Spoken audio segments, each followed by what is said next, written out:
Hi, kids. Welcome to another episode of Bible Stories with your mom. I have to admit, we are on chapter 9, and this chapter has quite a few challenging names in it. I have tried to be prepared. I have looked several up. I have written down notes. And partly because I realized, when I was referring to the desert of Mojave for 8 chapters, I said it wrong. And to be honest with you, I looked it up this morning and I can't remember the right way to say it. But I think it's Mohab. It's definitely not Mojave. I think it's Mohab. So that's got me super paranoid because I am trying to school you not to be heathens. And obviously, your mother is showing her heathenness as well. So let's try to not be heathens together. I will try to do a little more preparation so I don't sound completely illiterate and uneducated. Um, but this chapter is going to be challenging, and I fumbled over some names the last chapter, and oh look, they reappeared this chapter. So we will try to do better as always. That's all we can do is do better. So let's get started. In this chapter, chapter 9, this would be page 101. We have successfully read 100 pages of the book, and just as a preview thing, there's about 300 pages. So we're a third of the way through. I was hoping to get this done by Christmas. I don't know that that will happen, but never worry. I will continue on until it is done, and maybe we'll move to another topic or something to make us all better in many ways. So anyway, chapter 9, David and Solomon. And I'm probably still going to mess up names, and that's okay because I'm human. So, the rule of David. If you remember in chapter 8, Israel was now without a king again. So, we're talking about the rule of David. After David returned from victory over the Amalekites, a straggler from the battle with the Philistines reported Saul's defeat and death. Thinking David would reward him, the man claimed he himself had killed Saul to put him out of his misery. He was wrong. David ordered him executed because he had dared to use his sword on the Lord's anointed king. David did not become king immediately after Saul's death. He and his followers moved to Hebron. Hebron. Okay, this is something that I had pronounced wrong earlier, which I called Hebron, like because I thought it was like Hebrew. No, it's Hebron. Hebron. Within the tribal area of Judah, he tried to unite all the tribes, but Abner, commanded of Saul's army, conspired to make. Here's another one. Is Ishbosheth. Is that's how you say it. I looked it up. I still can't say it. Ishbosheth, Saul's son, king. Okay, Abner wanted Ishbosheth to be king.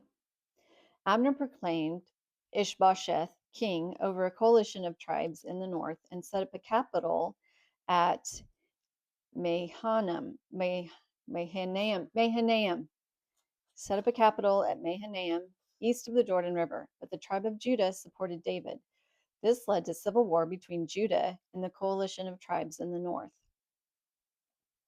The conflict started when Joab, commander of David's no, Joab, commander of David's forces, and Abner met at the pool of Gibeon.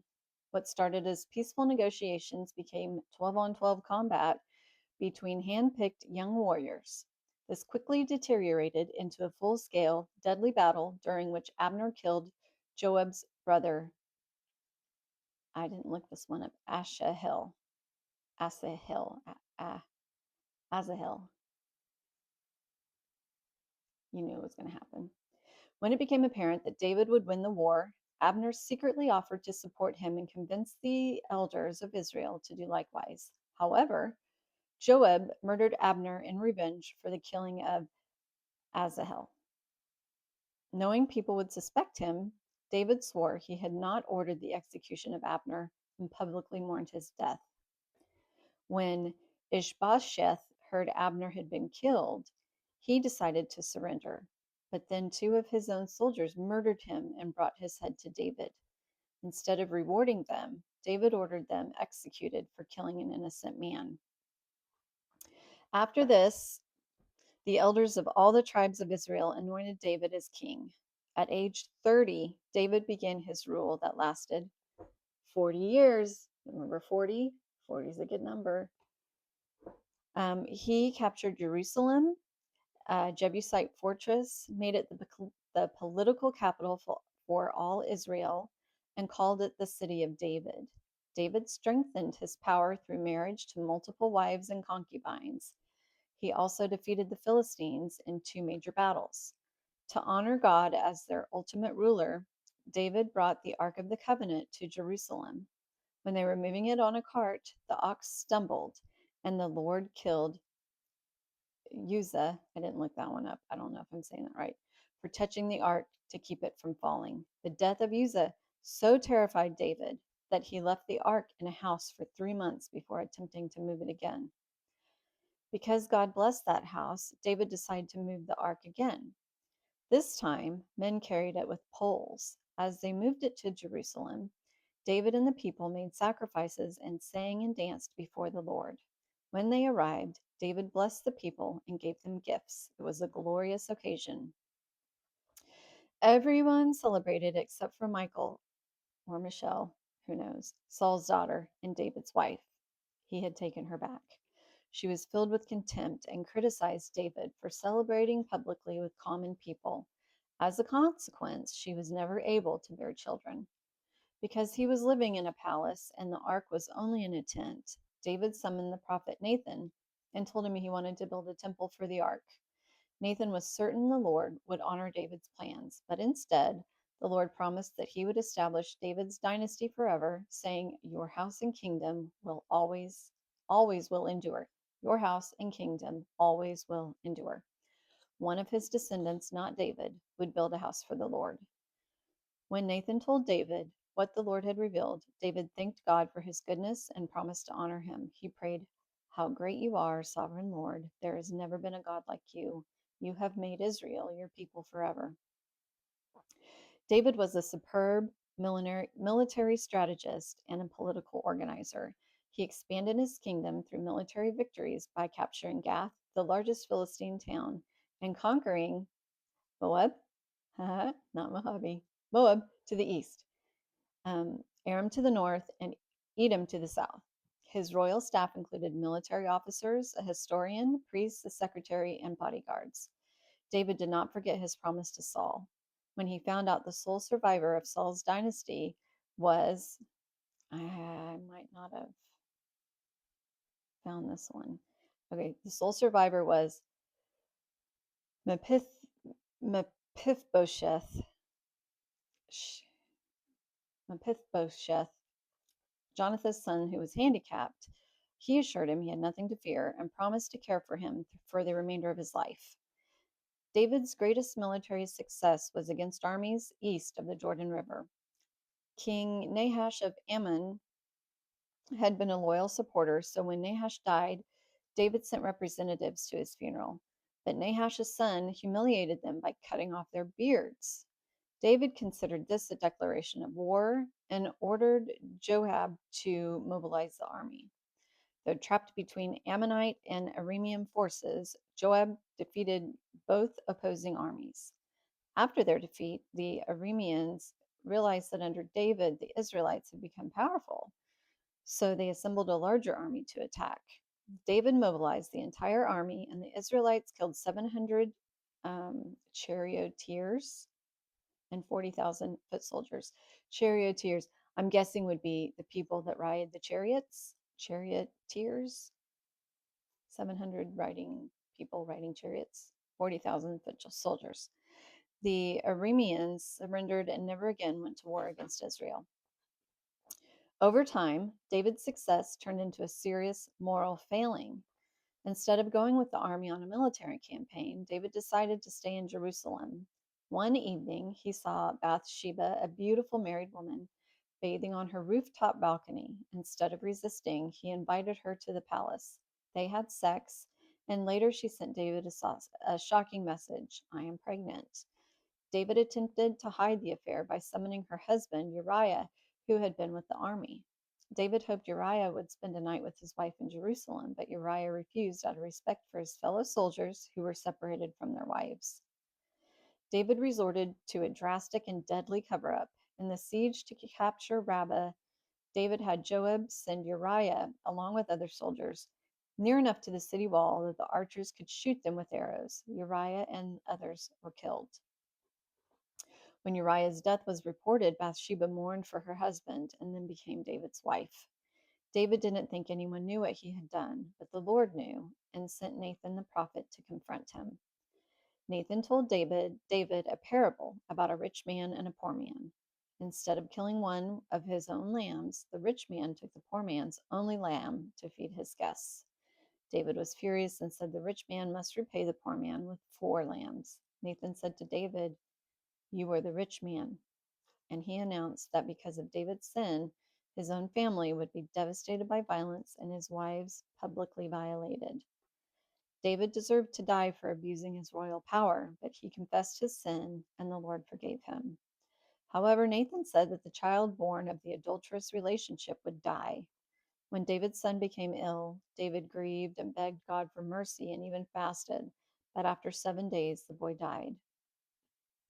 David immediately resumed his normal activities, and his advisors were amazed at how quickly he ceased mourning. He replied, When the child was alive, I fasted and prayed, hoping the Lord would let him live.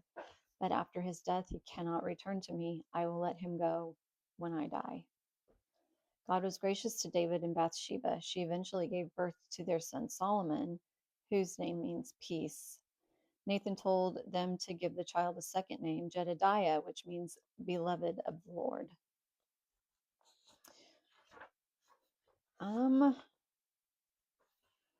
We've got a few more pages to go before a good time to break, so hang in there, kids. David's son Absalom, that's what we're going to call Absalom, had a beautiful sister named Tamar. Amnon, Tamar's half-brother, became insanely obsessed with her, but couldn't have sex with her because she was his sister. Amnon pretended he was sick and asked David if his sister could take care of him. When they were alone, Amnon tried to seduce Tamar. When she resisted, he raped her. Amnon's lust then turned to disgust, and he had her thrown out of his room. Tamar was disgraced and wept. When Absalom found out what had happened, he arranged for Tamar to live in his house. David was angry but didn't punish Amnon. Absalom, however, hated Amnon for what he had done. I feel like I really messed those names up too, but what's new? Absalom waited 2 years and then invited all of David's sons to a royal banquet. Absalom then ordered his men to kill Amnon when he was drunk. It was initially reported to David that all his sons had been murdered, but in fact, the rest of them safely returned to Jerusalem. Absalom feared David would have him executed for what he had done, so he fled to Geshur, northeast of Israel, and stayed with his grandfather for 3 years. Eventually, David abandoned any desire for revenge and instead wanted reconciliation. However, he refused to take the initiative. I'm having a moment of paranoia with my microphone. Okay. So, Joab devised a plan to convince David he should contact Absalom. Joab asked a woman to help, but by telling a story about a father and an estranged son, she reminded David that God finds ways to be reconciled with those who offended him. She reasoned that it was in the best interests of the people for David to restore his son. David allowed Absalom to return to his own house in Jerusalem, but Absalom was never to enter into the presence of the king. After 2 years, Absalom forced Joab to intercede with David on his behalf, and David agreed to a formal meeting in the palace. About 11 years after Absalom had killed Amnon, he initiated a strategy of undermining David's credibility as king. Absalom was extremely handsome and proud of his massive head of hair. He paraded around Jerusalem in a chariot with bodyguards as if he were the king, and he told people with grievances what he would do if he, rather than David, ruled. Absalom gained enough support to plot a conspiracy. He secretly arranged for the 12 tribes to recognize him as king when he was crowned in Hebron. Then, after going to Jerusalem as public evidence that he had usurped all of David's royal authority, Absalom had sex with David's concubines on the palace roof. When David discovered the coup, he and his household, except the concubines, fled Jerusalem. Zadok, the high priest, and the Levites attempted to take the Ark of the Covenant with them.